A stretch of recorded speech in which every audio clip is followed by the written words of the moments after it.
आज हम बात करेंगे एक ऐसे जवाबी हमले की जिसने सिर्फ दुश्मन को नहीं बल्कि पूरी दुनिया को हैरान कर दिया। भारत अपने पागलपन और जाहिलियत के जरिए और अपनी मक्कारी के जरिए पूरे खित्ते को एक खतरनाक जंग की तरफ धकेल रहा है। हम सिर्फ उसको ये कहना चाहते हैं कि ना हम तुम्हारी ताकत, ना तुम्हारी मक्कारी और तुम्हारी जाहिलियत से मरूब होने वाली कौम है। Now you just wait for our response. Operation बुनियानु मरसूस एक मिसाली ऑपरेशन जो जज्बात, स्ट्रेटजी और डिप्लोमेसी का एक परफेक्ट कॉम्बिनेशन था।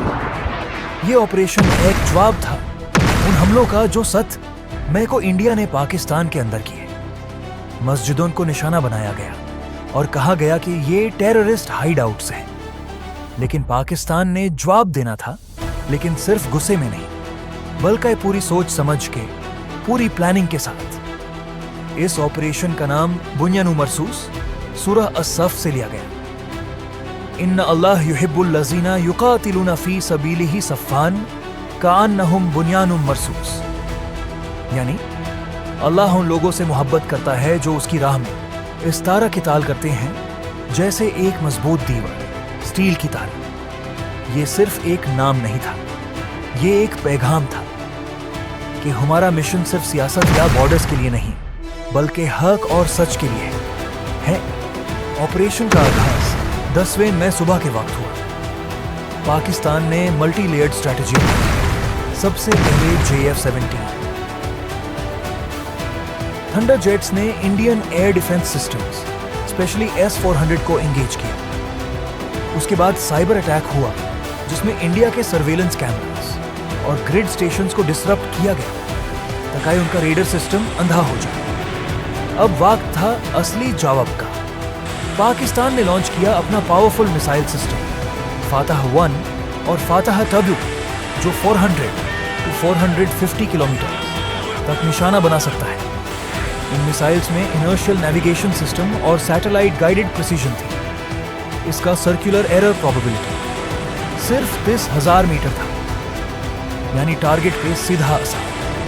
पाकिस्तान ने उन स्ट्रेटेजिक पॉइंट्स को निशाना बनाया जहां से इंडिया ने अटैक किया था।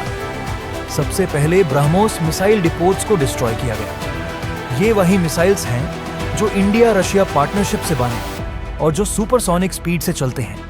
उनके एयरफील्ड्स जैसे पठानकोट, धमपुर और आर्मी ब्रिगाडे हेडक्वार्टर्स तक को प्रिसीजन स्ट्राइक से डैमेज किया गया। इसके अलावा बॉर्डर पर उनकी आर्टिलरी पोजीशंस को भी साइलेंस कर दिया गया। लेकिन ये ऑपरेशन सिर्फ मिलिटरी नहीं था, ये एक डिप्लोमेटिक मास्टर स्ट्रोक भी था। पाकिस्तान ने दुनिया को पहले ही बता दिया था कि ये जवाब इंडिया के उन इलीगल अटैक्स के खिलाफ है जो उन्होंने मॉस्क्स पर किए। जब इंडिया ने हमला किया तो दुनिया के सामने जस्टिफिकेशन देने में फेल हो गया। पाकिस्तान ने article 51 of the UN charter के तहत अपना right to self defence use किया। ग्लोबल रिएक्शन भी इंटरेस्टिंग था।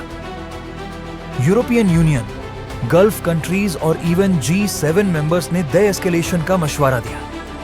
लेकिन पाकिस्तान ने स्ट्रेटेजिक साइलेंस के बजाय कंट्रोल्ड एग्रेशन दिखाई, जिसमें दुश्मन को नुकसान भी हुआ और दुनिया को भी बताया गया कि पाकिस्तान सिर्फ बात नहीं करता, करके दिखाता है। Ceasefire, I think a permanent one, between India and Pakistan, ending a dangerous conflict of two nations with lots of nuclear weapons. Operation बुनियानु मरसूस एक मिसाल है कि जब जज्बा, ईमान और प्लानिंग एक साथ हो आपित हो तो हर मिशन कामयाब होता है। ये ऑपरेशन सिर्फ बॉम्ब्स और मिसाइल्स का नहीं था, ये एक पैगाम था कि पाकिस्तान हर दफा, हर मौके पर अपना दिफा करने की पूरी सलाहियत रखता है और दुश्मन को उसी ज़बान में जवाब देना जानता है। अगर आपको लगता है कि ऐसे ऑपरेशंस और स्ट्रैटेजी के पीछे छुपी कहानियां दुनिया को मालूम होनी चाहिए तो इस वीडियो को लाइक करें, शेयर करें और चैनल को सब्सक्राइब जरूर करें। पाकिस्तान जिंदाबाद।